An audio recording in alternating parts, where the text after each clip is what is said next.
So we start with a wonderful good morning to everybody. About to start a new week.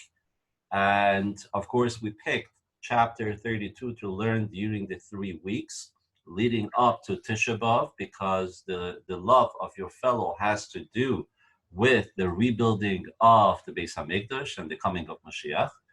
And it's only a divine providence and befitting that today, when we're going to learn the second half of chapter 32, is the yahrzeit anniversary of passing away of the Arizal, the Ari HaKodesh, the Holy Arizal. The Arizal was a well-known Kabbalist of immense spiritual stature. He was very young when he merited to understand, learn, and then to get revelations of the secrets of the Torah. And even though he passed away at a very young age, he became already well known towards the end of his life at a young age, and was designated as the leader of the Kabbalists in his time in the city of Safed, Israel. And his foremost student, Rab Chaim Vital, who spent less than a year, almost less than 2 years, studying under him. And Rab Chaim Vital himself was a Kabbalist, but nonetheless, he found in this young fellow, even though he was much, much older than the Arizal, he took him, accepted him as his Rebbe, as his teacher, and the Arizal was able to transfer his knowledge in that short time to Rab Chaim Vital, who ended up committing everything to writing. Everything that we have about the Arizal is through his foremost student, Rab Chaim Vital, and his teachings of Kabbalah and mysticism have become the foundations of Kabbalah and mysticism throughout the entire world. So all the Hasidic groups, whichever group they may be, which all originated in Europe and then later on through the entire world, including Chabad, all the teachings are based on the teachings of the Arizal and the secrets of Torah that he taught. So today is the day of his yahrzeit, where people go to his gravesite. And last year, I had the merit, together with my wife, to be there at the gravesite. Definitely a very special occasion, a special spiritual experience. And I'm sure for those that have been there, or those that have merited to be in other holy locations, such as those that have gone to the gravesite of the Lubavitcher Rebbe, you know exactly what I'm talking about. So one of the foremost lessons that the Arizal taught, that has become incorporated into the prayer books, is that in the morning, before you start your daily prayers, you should first make a statement and take upon yourself a special mitzvah. So in the prayer books, those that have the same prayer books as the ones that we have in the Chabad house, the blue ones, and or in any other print that you may have, you will see that in the very beginning of the prayer book, before you start the morning prayers, it has that line on page 12. And it says, Hareini mekabel olai mitzvahs aseh shel v'ahavta l'reacha kamocha. I hereby accept upon myself the positive mitzvah of loving your fellow like yourself. So, in other words, all the teachings of Kabbalah, all the teachings of Zohar, mysticism, and teachings of Hasidus, all hinge and start with a very fundamental mitzvah. And that mitzvah is what enables us to be able to connect on a higher level to godliness. What is that mitzvah? Loving your fellow like yourself. That is the foundation. And in chapter 32 of Tanya, which we started last week, this is exactly what we are learning about. So just a quick recap of what we learned last week, which was, we know we have this mitzvah in the Torah and that says you have to love your fellow like yourself. And of course, the question is, okay, how can I love my fellow like myself? I could pretend to, I could go through the motions, I could act as though I do, but how could God command to me as a mitzvah to feel something? Doing something I could do, I could pretend, I could go through the motions, but to feel something, how is that possible? Especially when you're talking about the feeling of loving somebody else. And here we're not talking about loving your spouse, which, okay, should come naturally, hopefully for everybody. We're talking about here someone that you're not married to, someone that you may not even be too familiar with, or you're meeting them for the first time, or you know enough about them to know that there is deficiencies there. How can I truly have the emotion of loving that person? So it comes along the Alter Rebbe in the book of Tanya, chapter 32, and explains how that is possible. And last week we learned the first half of the paragraph, which said and focused on the fact that the key to being successful in loving your fellow is if you make your godly soul your main identity, and you look at yourself as who you are, identify yourself as a godly soul, and then you have your animalistic soul and your physical body. Okay, so you have a physical body, but that comes second. Who are you first and foremost? A part of God that has come down to this world, the godly soul. Then your entire focus changes, and through that you will be able to then focus also on somebody else with that lens, to see them as a godly soul. Once you're able to accomplish that, just like your godly soul is absolutely pure and pristine, so too is somebody else's. I could be that the other person, you see some deficiencies. So never mind that I myself may have deficiencies, but the fact is that that's two separate things.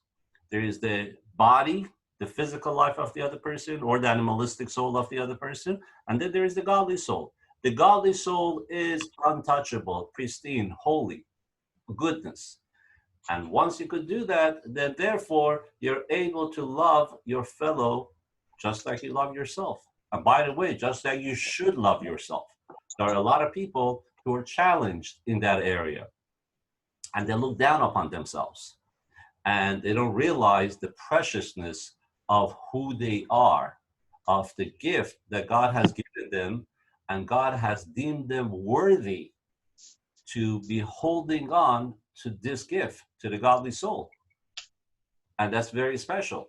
Imagine if a king, and much less here in this case, the King of Kings, has trusted you with the highest level of something special to him, of his treasure, and he has entrusted it to you in your body. So then you see how much it is that God loves you. Okay, so now we're going to go to the second part. Having finished last week at the end of page 2, where we spoke about the story of Hillel, the sage, that he advised somebody who went to him and wanted to know, to learn the entire Torah on one foot. He told him to love your fellow like yourself. And he elaborated also, don't do something that you don't like done to you, don't do to others. That is the foundation of Torah, because that's the love of your fellow. And based on that, now you understand the whole Torah. Why? Because the way you could connect to God through all the commandments is by having yourself ready and on a level that is possible to receive the godliness. And that's possible if you and your fellow are all one, unity. We also spoke about the fact that in the prayers, we always say, that God Almighty bless us all together as one, acknowledging that the oneness amongst us is what makes us a vessel worthy to receive God's blessing in all aspects of our lives, united. And God forbid if the unity is not there, that is when the blessings of God get bottled up. They don't come down, which is exactly what happened in the times of the destruction of the temple, where there was discord and disunity amongst the Jewish people. And unfortunately, that's the end was what it was, the destruction of the temple. So now, after having explained this, the Alter Rebbe goes on to explain something else. On page 3, mitzvah. Listen, so now we may seemingly have a contradiction. We just spoke about the love of your fellow and how important it is, and you should absolutely love somebody. And by focusing on the godly soul, you could bring yourself to that level. But seemingly we have a contradiction here. Why? Because there's actually a piece of Talmud. The Talmud is talking about exactly this topic. And over there, the Talmud writes that whoever sees that one of his friends has sinned, so there's a mitzvah for him, for the person to hate that friend that has sinned. So we just said, you should not hate somebody, you should love somebody. So how come the Talmud is talking about that there's a mitzvah in certain scenarios to hate somebody? And not only that, it becomes even more interesting. The Talmud says over there,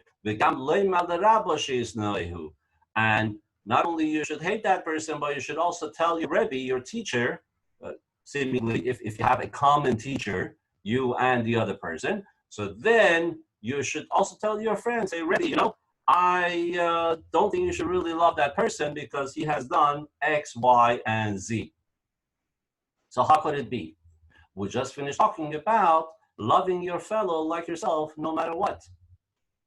So the Alter Rebbe explains that Talmud and says, that part of the Talmud is talking about somebody that is not just your friend, but friend in Torah and mitzvahs. In other words, that this fellow is exactly on your level as far as fulfilling Torah and learning Torah and fulfilling mitzvahs, and you are all equal in everything. So you're all equal in everything. So now you have an obligation to set this person straight. And you should first go ahead and talk to this person to try to set him on the right path. Say, listen, my friend, this is wrong what you're doing. I think you should change your ways. So over there, the Talmud is talking about such a case where this other fellow is exactly on the same level as far as learning Torah and fulfilling mitzvahs and having fear of God and everything else on the same level as you. And it takes it over there in the Talmud. It's talking about a case where this fellow, let's just use you, have already fulfilled the mitzvah of having a discussion, a heart-to-heart discussion with this person to try to awaken him, to set him on the right path. Mitzvahs with this person that is on the same level as you, and even so, then it wasn't successful, and this person didn't change his ways, as it's been explained in the book of Charedim. So over there, he's talking about that sort of a scenario. So where you have somebody who's exactly identical to you in everything of spirituality, fearing God, loving God, learning Torah, doing mitzvahs, and so on and so forth. However, if somebody is not your equal, in other words, is not your friend, but meaning not your equal, not on the same level spiritually, as far as Torah, as far as mitzvahs, and you're not close to that person, so about this scenario and such a person, Hillel the sage has said Hillel HaZaken has said about such a case that you have to try to be one of the followers and one of the students of Aaron, the brother of Moses.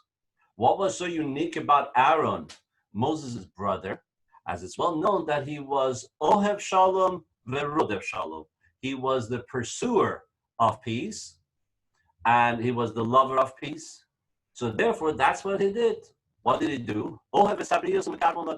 He loved all creations, all creatures, so to say, all those that have been created, and it would bring them close to Torah.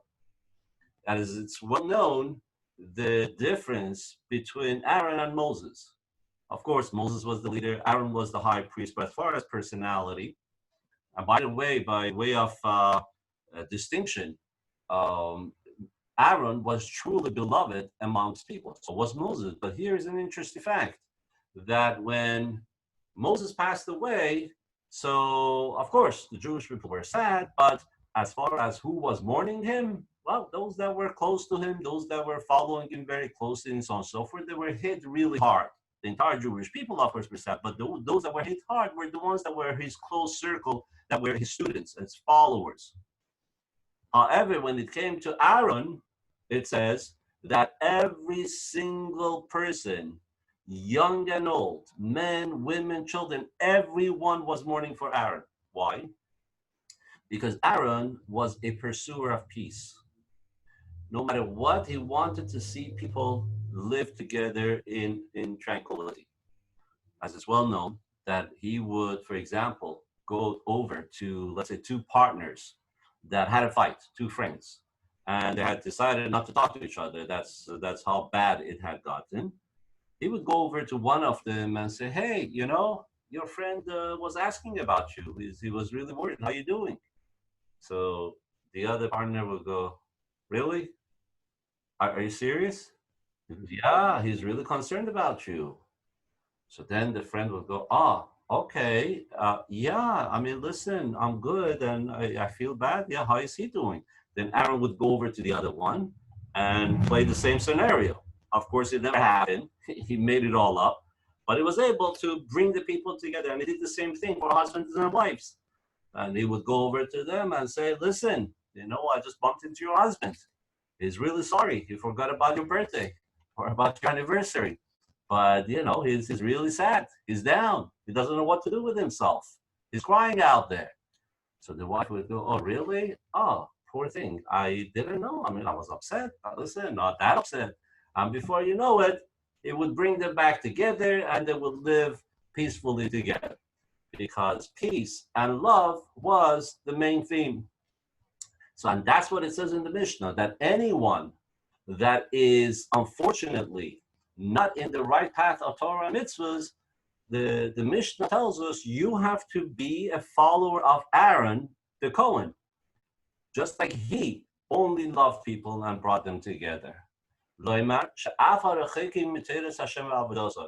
that even those that were far from the Torah of Hashem and the service of Hashem, that's why the Mishnah refers and says that Aaron loved all those that have been created and it would bring them closer to Torah. What do you mean, all those that have been created?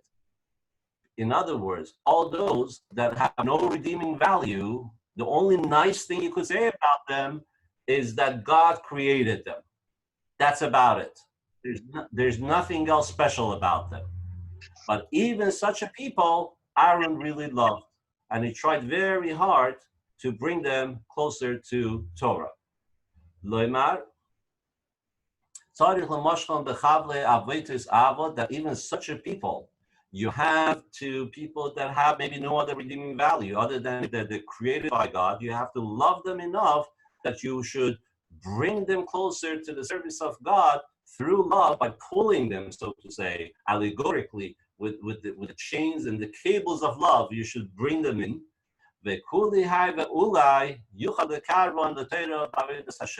And perhaps after doing all of this, a person will be successful to bringing them closer to Torah. So what happened if you try? So you have somebody that you bump into or someone that you know, and now you do what is expected of you. What Tanya tells you as far as loving your fellow, you go to bring them closer to Torah and you don't succeed. So Dr. Rebbe says, and even if you don't succeed, you have at least tried, and you didn't lose the opportunity to exercise the mitzvah of loving your fellow, to truly bring out what is in you, which is love for somebody else. And in general, when it comes to this day and age, this generation, We have to understand, and this is very important as Hasidus and the Rebbeim, the Lubavitcher Rebbe explained. This is the teaching of the Baal Shem Tov. And that is that now we live in generations where people have not had the opportunity to learn about Torah and about the mitzvahs. We live in a generation that is full of darkness. We live in a generation where you don't have the living spiritual examples roaming the earth, like the times of the temple, where you had the leaders of the generation, you had the prophets, you had the miracles in front of your eyes. Spiritually speaking, we live in very dark time. So therefore, in our generations, every single person, any person that is not up to par as far as Torah and mitzvahs, it's not as though they're doing it intentionally and they know the entire mitzvah, but they have decided they're going to rebel against it and go against God. No, it's because they don't know it better. They never learned it, or they never learned the value, or they never learned that what the spiritual harm is if a person does X, Y, Z. We have been brought up in a spiritually very dark era. We even study the Torah, and sometimes all we could do is just understand the surface. We don't have naturally that strength, mental, intellectual, spiritual strength to right away dig deep into the Torah and allow what's beneath the surface to permeate and affect our soul. And that's the story with every single person out there. So there is no such thing as an intentional sinner these days. Every single person, every Jew out there, no matter how far they seem to be from Judaism and the Torah, that is an innocent soul that just didn't find the proper setting and didn't find its way to study and bring itself up in a proper spiritual manner. Therefore, no matter who, no matter in what situation, we have an obligation to love our fellow like ourselves, to always remember, who knows, if I was in that person's position, maybe I would have failed even in a worse way. Maybe I wouldn't have been able to be on that level. So when you look with that sort of outlook, with that lens, with the proper perspective, and after you have gained the focus and you realize that the godly soul is the main thing, and that godly soul is really untouchable, hasn't become stained, is only trapped, unfortunately, in a life setting and in a body that didn't have the opportunity to learn. So it's not that person's fault. I need to love that person. Any shortcoming that there is, whether the person is doing it what seems like, innocently, doing something wrong, or even if the person tells you, someone comes and tells you, Rabbi, yeah, I know it's Yom Kippur, and I know you're not supposed to smoke, but what can I do? I like to smoke.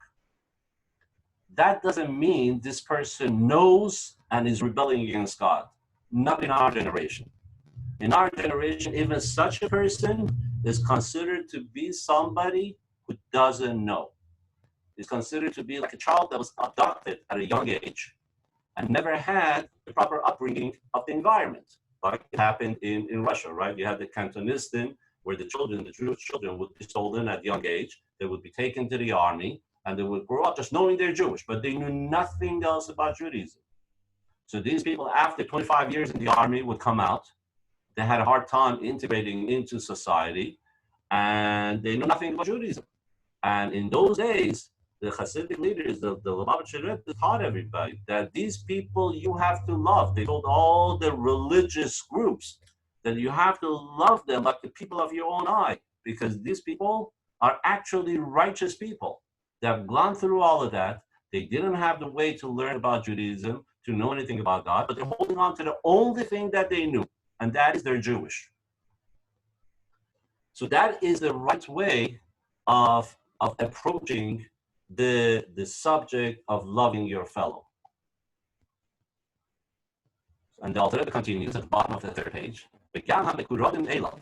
And even if there is a scenario where these people, there's somebody that is close to you and is exactly on the same level and exactly the same spiritual level and so on and so forth, which we're not the judge.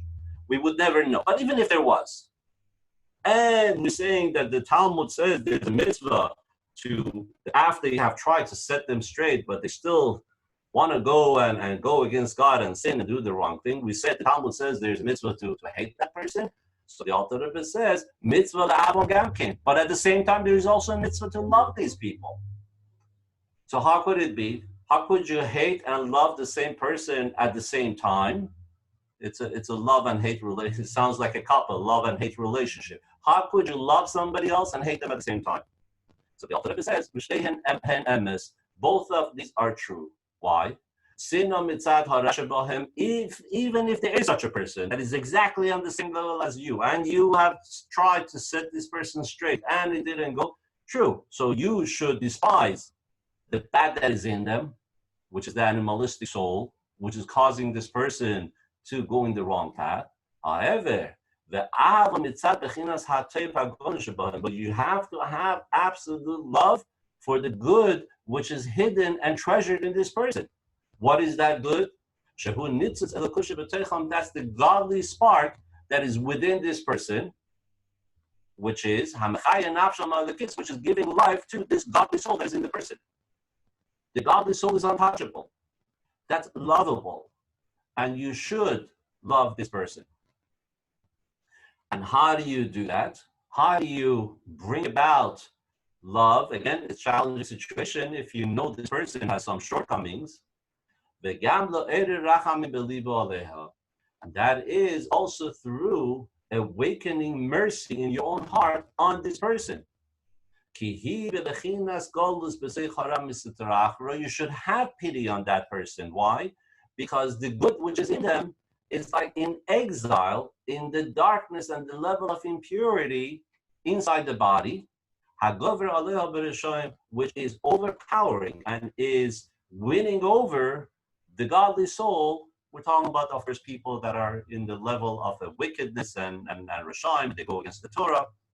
Even people that are clearly and openly going against the Torah, it's a pity.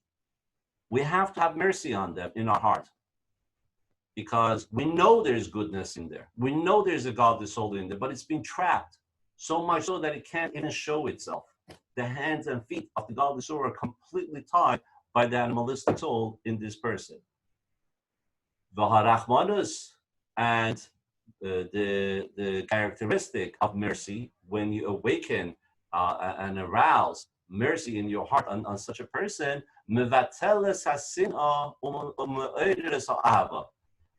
the characteristic of mercy in your heart automatically helps you eradicate the hate towards that person. It dulls it out, it washes it out, and awakens love for that person.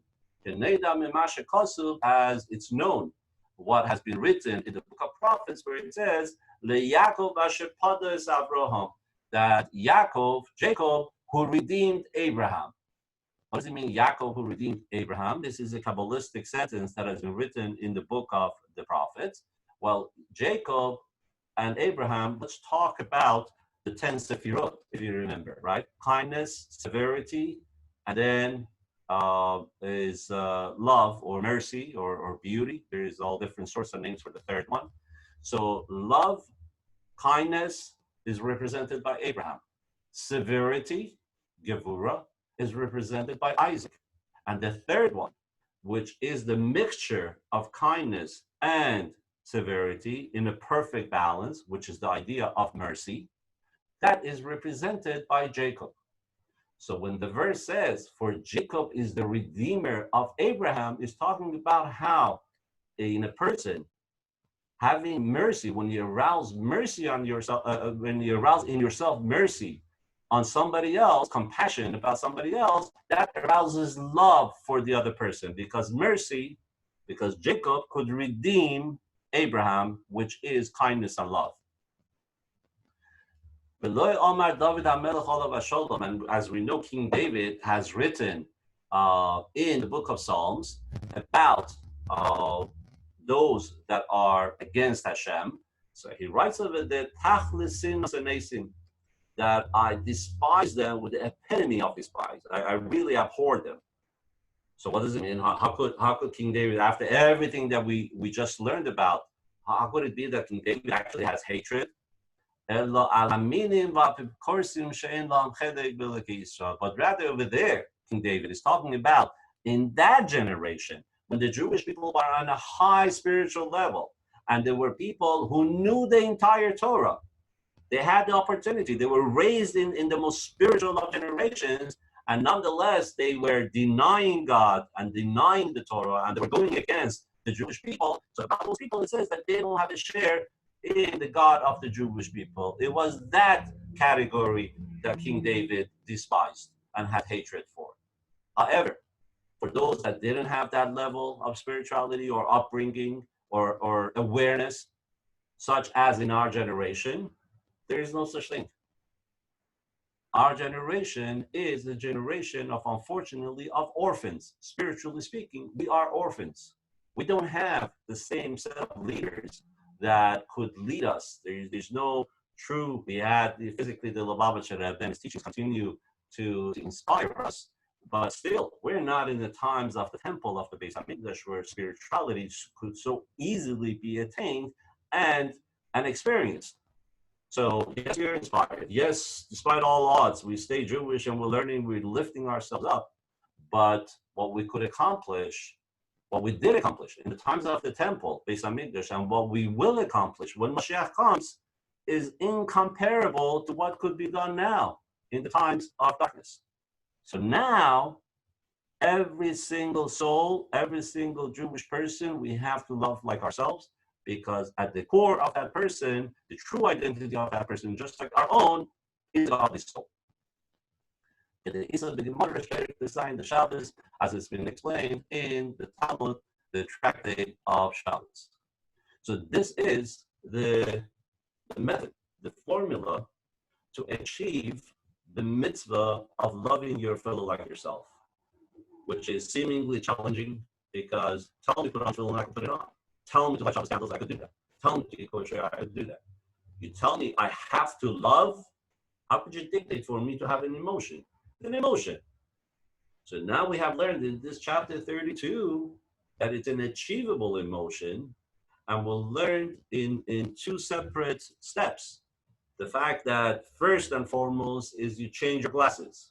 You start looking with the right eye as to what is the main identity of the other person.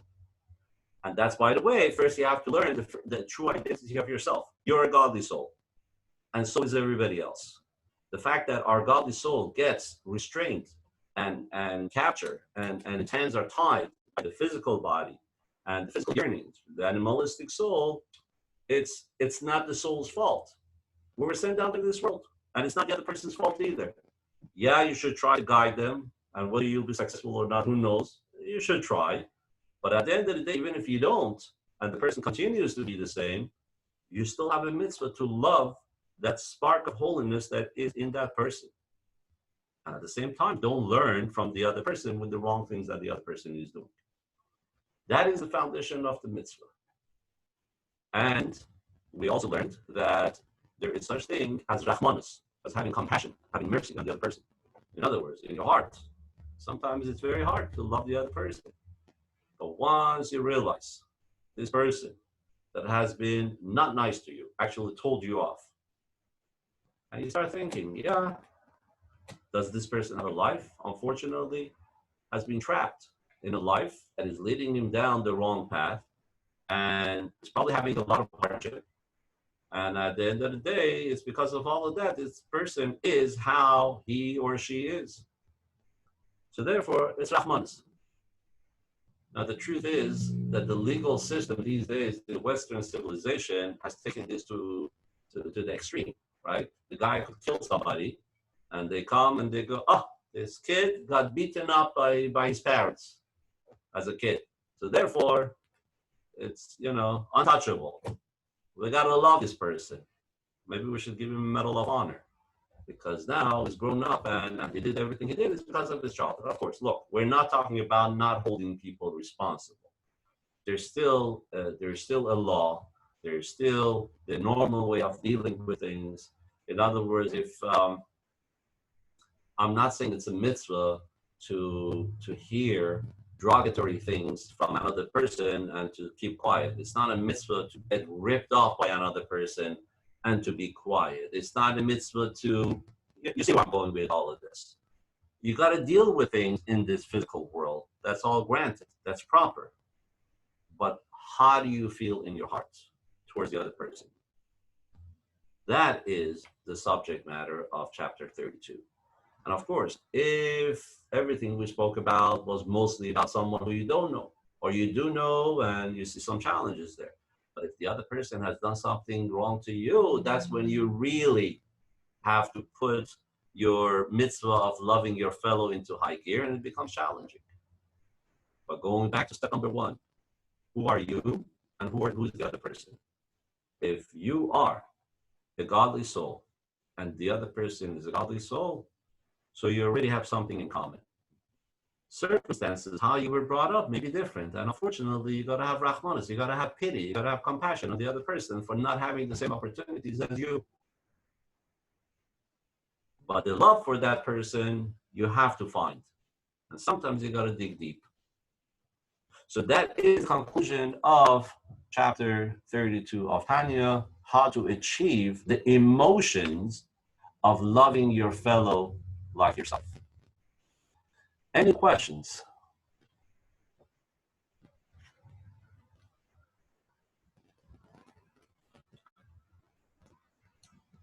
Okay, all the microphones are off. So if anyone wants to say anything, you got to unmute yourself. All right. Well, you'll have an opportunity if any questions come up to your mind, come up in your head, no problem. You know where to find me, whether it's email, text, or a phone call away. I know we have definitely covered now some new territory with the mitzvah of loving your fellow like yourself, and it at times it may even be a challenging area of a mitzvah. I acknowledge that sometimes it's challenging to find the love necessary towards every single person, and that is our goal that we have to work for. That is our challenge in life, but it is doable, and that is what the sages have always encouraged us to do. And the leaders of generations, as you could see from the Lubavitcher Rebbe and back up throughout all the generations, and Moses, right? So we have Moses that no matter what happened, right? It's mind-boggling. You read the stories of the Torah, no matter what the Jewish people did to Moses, he was right away turning around telling God, please don't get upset at them. Please have pity on them. Please this, please that. What do you mean? They were just telling you off. They just cursed the living days out of you for taking them out, for saving them, for bringing up. No matter, Moses, the first and foremost was the mitzvah of ve'ahavta l'reacha kamocha, to love your fellow like yourself, even more than yourself. He was ready to forego his name, his honor, everything in the Torah, just so that the Jewish people should be safe. That's how a leader teaches his flock. And God willing, we will all be worthy of it. We will achieve it. We will reverse the course of history, which was the hatred that caused the destruction of the temple. And God willing, we will soon greet Mashiach Tzidkenu speedily in our days. Amen.